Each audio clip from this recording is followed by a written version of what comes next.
What's going on, everybody? Welcome back. My name is Dr. Brandon Osborne. If we have met before, it's good to see you again. If we have not, it's nice to meet you. I am the Director of Training here at Momentum One. I'm a StrongFirst certified kettlebell instructor with about 20 years experience in the business.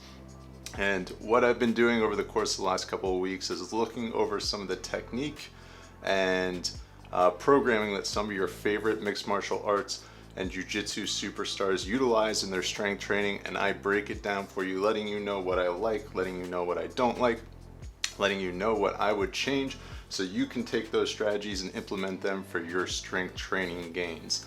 Today we're going to look at a UFC superstar, somebody who has fought for this strawweight title on 2 separate occasions and put up a good fight in doing so, somebody who I am personally a fan of, Claudia Gadelha.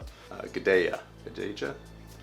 For today's video, I chose Claudia Gadelha, and the reason I chose Claudia is not because I'm trying to put her down or belittle what she's doing, but because I think the mistakes that she's making in her kettlebell training are very common mistakes that a lot of people make. And if somebody just had some coaching or some guidance with respect to these things, they can make big changes in a short period of time to prevent injury and get more out of their strength training.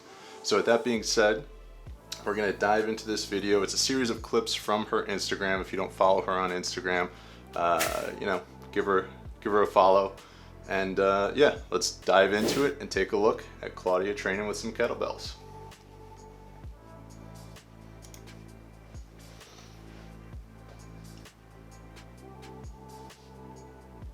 So I've mentioned this in past videos, I'll say it again. When you're training with kettlebells, shouldn't be wearing shoes. It's more of a liability than an asset, as long as the area you're training in is safe.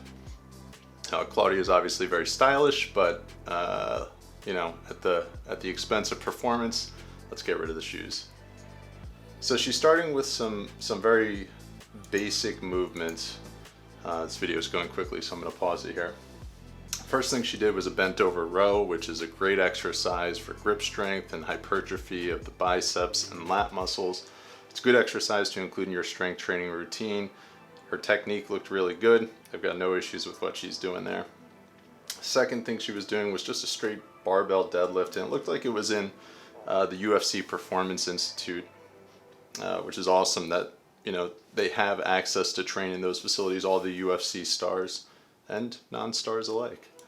And then the third thing she was doing, I'm rewinding the video here real quick, was a kettlebell two-handed clean. And her technique here is a little bit off. Once again, the fact that she's wearing shoes is going to impede her ability to feel the floor and drive through the floor to generate power.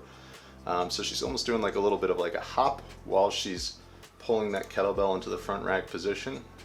And you'll notice that as she's driving that kettlebell up, the bell is arriving before her hips are extending, which to me is saying that the power that she's generating for that exercise is not coming from her legs, which it should be.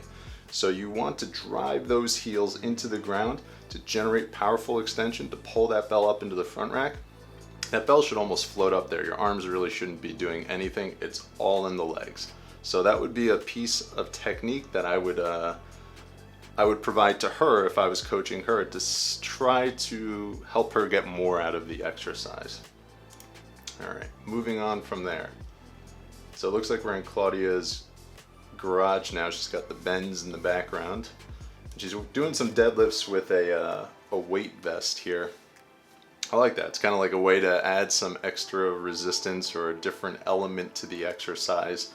To challenge yourself differently. It's going to test those postural muscles a little bit more. It's going to test your core a little bit more, and it's going to make sure that you're tuned into your technique a little bit more, assuming that it's not too heavy. The thing she's doing here that I would change slightly is when you're doing a kettlebell deadlift, two-handed deadlift, it's okay to have your elbows bent at the top of the motion. They should be bent, but for her, she's almost pulling with her arms as opposed to pulling with her posterior chain, her hamstrings, her glutes, and even a little bit of low back should be engaged there, kind of that core musculature. But to me, it looks like she's almost pulling equally with her arms as she is with her legs. So maybe take the arms out of the equation a little bit and just focus on that posterior change. Once again, developing power with that, driving through the heels. She's wearing shoes again, ditch the shoes so you can feel the floor and generate the most power possible. So we're back to a bent over row here. In this instance, she's using something in front of her for support. It looks like her low back might be flexed a little bit. I would stick that butt out a little bit further, drop that lumbar spine to a little bit more of a neutral position so we can ensure that those discs don't get injured in the low back, and ditch the shoes. All right, so she was doing an overhead press. We couldn't really see much there. Now we're moving on to what I really want to look at, which is the area where a lot of people struggle, which is once we start getting into those ballistic kettlebell motions, those swings, form starts going out the window. So Claudia here is performing a 2-arm kettlebell swing. She's got shoes on again, very stylish, but we need to get rid of them, especially for this sort of motion because it's a very powerful motion. You could lose your footing and you're not engaging, you're just selling yourself short. You're not engaging all of the musculature that you could and should be using for this exercise. Okay, so I want to pause here as the bell is traveling through the downswing, and you'll notice that as she's going into this position, her form kind of collapses in onto itself as she's going through this passing motion. The bell is far away from her body. Her forearms are kind of away from her thighs, and she's almost going into a little bit of a squat as she's passing the bell back. When that bell is passing between her legs, the forearm should contact the inner upper thigh. You want that as high and as tight as you can get it. The lower it gets, the more that low back is going to be put at risk, the more your core is going to have to work to protect you. So here, we want her to stick that butt out a little bit more. We want her to maintain neutrality of her spine as she's going through that hinge, and hold off on the hinge a little bit longer. Keep those arms high and tight to the thighs. And then once that bell gets back into that position and you're in that position just for a moment, then explode out of it by driving through those heels.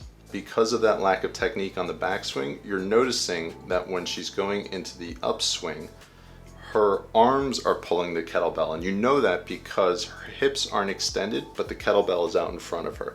If she was using her legs to drive that bell, the hips would extend first and then the bell would follow afterwards. But because her hips aren't extended, the bell is already out in front of her. She's turned what should be a lower body exercise into an upper body exercise. Once again, she's at risk for injury because she's doing this. And the last exercise here, very similar to what we are looking at with swings, we're performing the snatch. Snatches are an advanced ballistic exercise. It's an exercise that's going to incorporate just about every part of your body. It's a great exercise. It's going to build your conditioning. It's going to build your grip strength. It's going to build your core. It's going to build power. It's going to do a lot of different things. But because it's such a dynamic movement, it's a challenging movement. It's an advanced movement. So for someone like her who has not mastered the one-arm swing yet, you should not be doing snatches. Regress the movement back to one-arm swings. If you haven't mastered one-arm swings, regress back to two-arm swings. Make sure you have those mechanics down first before you go into such a challenging exercise, because once again, once you start adding more complexity to the movements, the risk increases. So for her, she's putting herself at risk for injury, and being a professional athlete, you don't want to jeopardize your profession, your career, for your strength training. That's not the point. So as she's working through this movement, you'll see how far away the bell is traveling from her body. So when you're performing cleans and snatches, you need to do what's called taming the arc, meaning the bell should be, I don't know if I can give you a good angle here. You can see me here. The bell should stay very close to your body throughout the entirety of the upswing and downswing portions of that movement. Also, you'll see as that bell is traveling through the downswing, it's really far out from her body. So once again, she's putting herself at risk for injury, but she's squatting. That shouldn't be happening. You should maintain tall posture. Once that elbow contacts that rib cage, quickly send those hips back. Begin your hinge. That generates the power for your next repetition. It should be quick. And then you drive through the heels to power that bell back upwards. The arm in this exercise is simply directing the trajectory of the bell. It is not pulling the bell through the upswing. It should be contributing a little bit in terms of pulling through the downswing, but for her, it's doing a lot more work than it should be doing, and her form is compromised in the process. So last thing with regards to her snatches, you'll see when she gets to the top of the repetition, the bell slams on her form. If you keep that bell close to your body, if you tame that arc, that should not happen. If your timing is correct and your technique is correct, those forearms should be nice and spared in that motion. If your technique isn't right, and a good way to tell is to do this, if you're finding that forearm is getting slammed on with each and every repetition, it likely means that your form isn't and your technique isn't correct. So I think the big takeaways from watching Claudia training with kettlebells is she's using some very rudimentary exercises which produce a good return on investment. She's using the bent over row, the deadlift. Those are great movements. They're good for hypertrophy, power, and strength. And the bent over row is a good exercise for grip endurance as well, especially if you're going really heavy.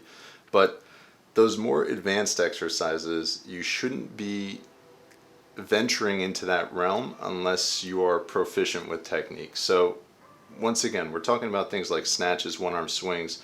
Those are a couple of steps down the road. If you have not mastered a deadlift first and then a two-arm swing, you should not be performing one-arm swings, and you certainly should not be performing snatches. I'm not trying to pick on her and I'm not trying to make fun of her, but these mistakes that she's making are mistakes that a lot of people make. If you look on Instagram, you can see it everywhere. It is widespread. So for her, I would want to regress her, get her technique down first before advancing to those more advanced ballistic exercises. Let's get the deadlift. Let's focus on generating power through the feet in the posterior chain to get ourselves into that tall standing position. Get that technique to translate into a ballistic movement like a two-arm swing. Once she's got that down pat, let's go one-arm swing. Let's go one-arm snatch.